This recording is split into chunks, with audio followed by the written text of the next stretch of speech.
YouTube, s&djr. This is just another update. I've decided to alter my layout again, add a little bit extra, not too much different this time.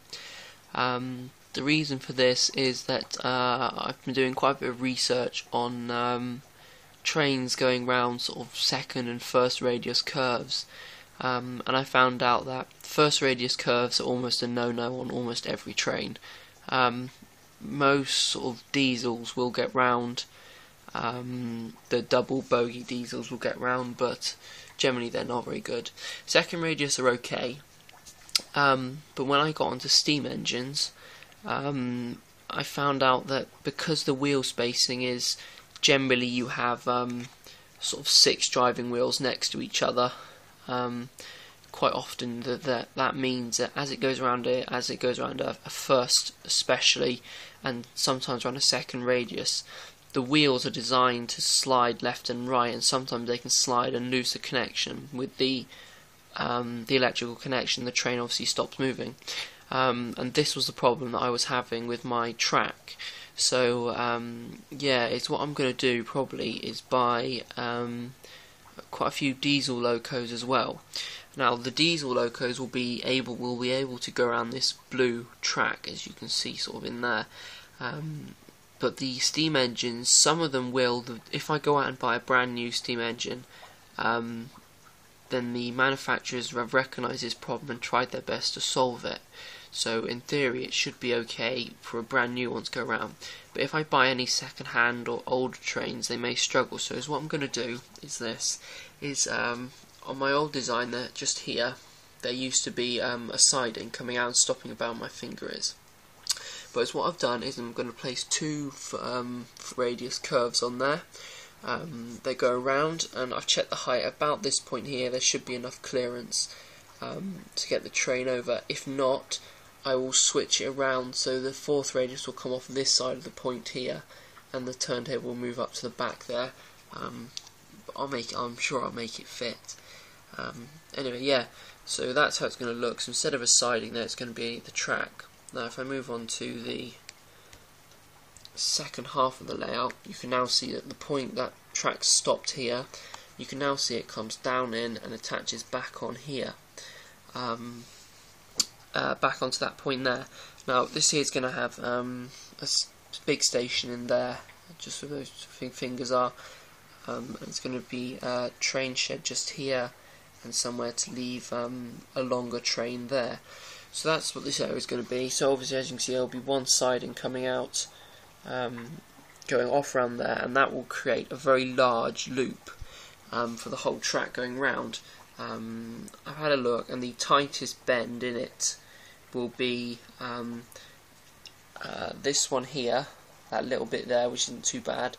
But the worst one will be the second radius corner, up in this top corner there.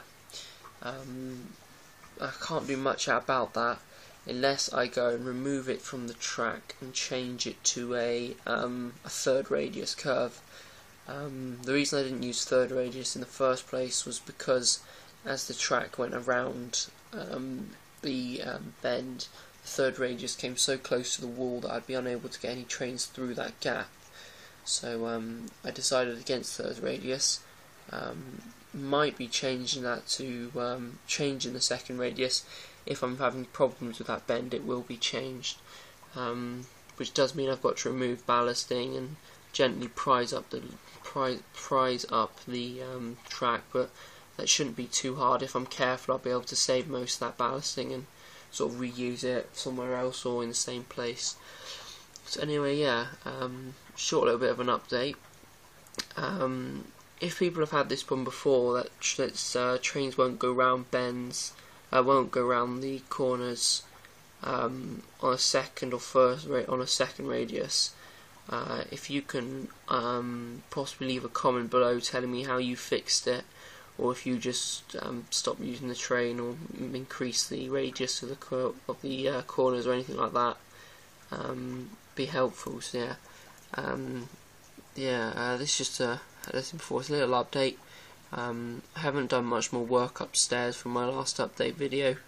I've been doing some other stuff, sort of other college work and things like that.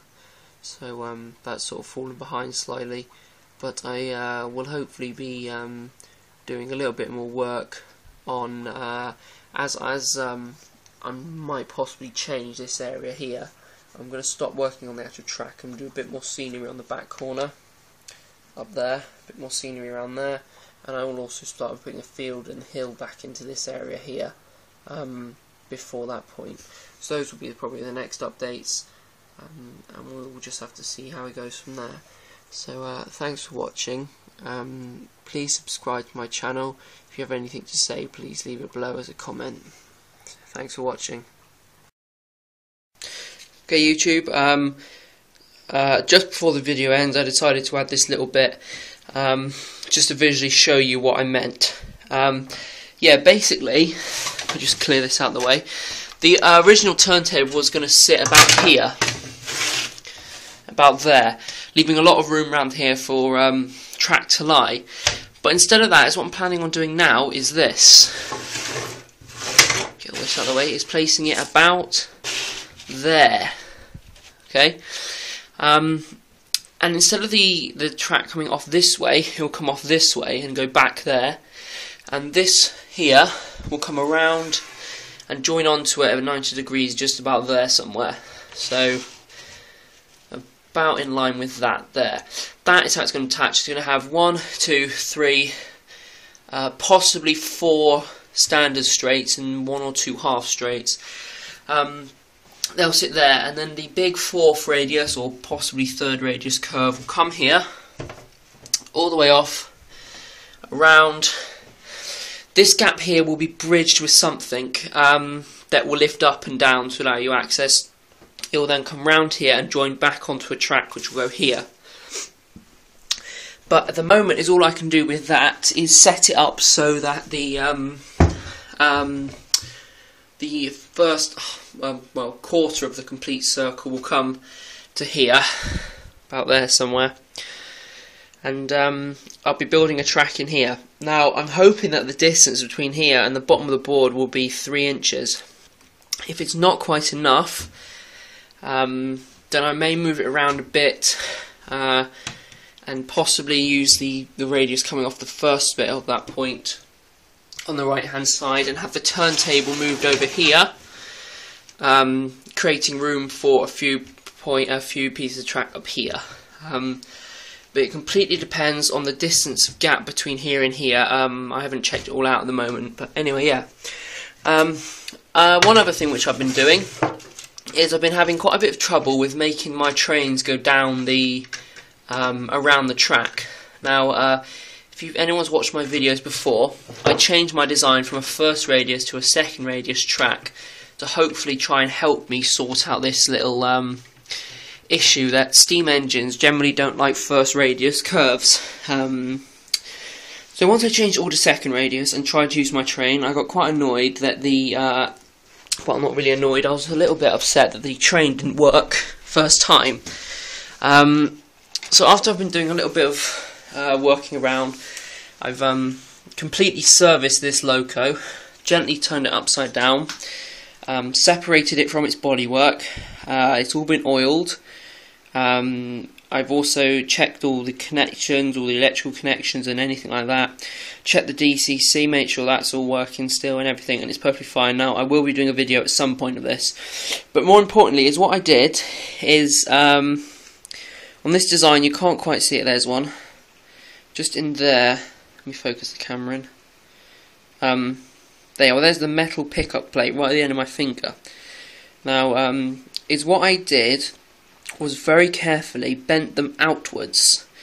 By that I mean, you probably understand, is I bent them across like that, so on the inside of the wheels, which means as these wheels move left, they're designed to move left and right. As it goes around a bend, the wheels wobble like so. But when this happens, sometimes you can lose connection. So is what I did is I bent them out to make sure there was a positive connection everywhere. So that's been fixed. But still I had a problem, it wouldn't go around the track.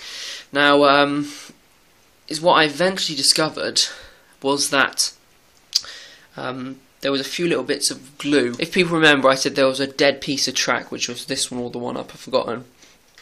And the reason it was dead was not because there was no power going through, it was because the train was unable to pick up the connection, and there was glue on the surface. So I moved off that glue and it made that track live suddenly, and the train was able to go. Then it stopped in a different place. After a bit of while of me just checking all the track all the way around, I realised that the tracks were incredibly filthy. I mean, they were really bad. As you can see, this side is really shiny, and this side here is quite dull. That's in the exact same lighting, same position, and as you can see, there's a massive difference now. So as what I'm doing, before I'm adding any scenery now, I'm going to go around the whole track with my trusty piece of sandpaper. Very fine grade sandpaper this is. It's probably, well, one of the finest is probably about 100 grade, which is very fine sandpaper, maybe 120, no, not 120, yeah, it's about 90, there we go, P120, that's the grade of this sandpaper, really fine, and it means that when I rub it across the top of the track, if I go against the track like that way, then it leaves a scratchy mark, but if you go with the track, then it removes all the marks and you can't see it. So let's see if this will pick it up or not. Right, you can just about see how I've scratched it, gone left and right, and there's quite a nasty mark there. If I go over it a couple of times, there you are, now you can see that mark that I showed you just a second ago, it's gone.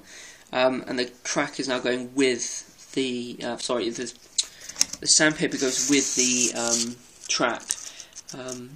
This is just a bit of advice, never go across your rails unless you're trying to remove something quite thick. For instance, if like me you had a bit of glue, you had quite a thick piece of glue there and you're unable to chip it off with sort of like a Stanley knife blade or something like that, pull your sandpaper up and go over the track that way. Once it's over there, to remove any marks you got, go with it, and it hides them all, you can't see them, it produces a very nice finish. And now my train is able to go all the way from there, where that house is, all the way around and underneath to that point under there, without stopping, which is very good news for me, because it means my track is working. It also means I don't have to get rid of these two. My problem I was thinking is I'm going to have to sell these two trains to buy new ones or diesel locos. So yeah, what's happening now? Well, I'm going to be finishing off the rest of the track. I'm hopefully going to be able to show you a running train, either the end of this video or on a separate video of a train going the whole way around. Everything seems to be working other than that, all the scenery is going down nicely. I'll be doing a bit more work in that back corner there soon. Hopefully today I'll get some more painting done, put the base down, put the base colour down. Yeah, a few other things I'm going to be adding is hopefully on that wall there, I'll be adding a glass cabinet in which I'll be storing my trains until I need them. Reason for that being, store trains, carriages, I can store all my stuff in that there. Reason for that being, at the moment they're all sort of sitting in the way and there's a risk of me damaging them, so hopefully I'll be able to put them somewhere safe. Somewhere just a little like a cupboard like that would be absolutely perfect, I think. So yeah, this is quite a long extension to that other little video. So yeah, thanks for watching.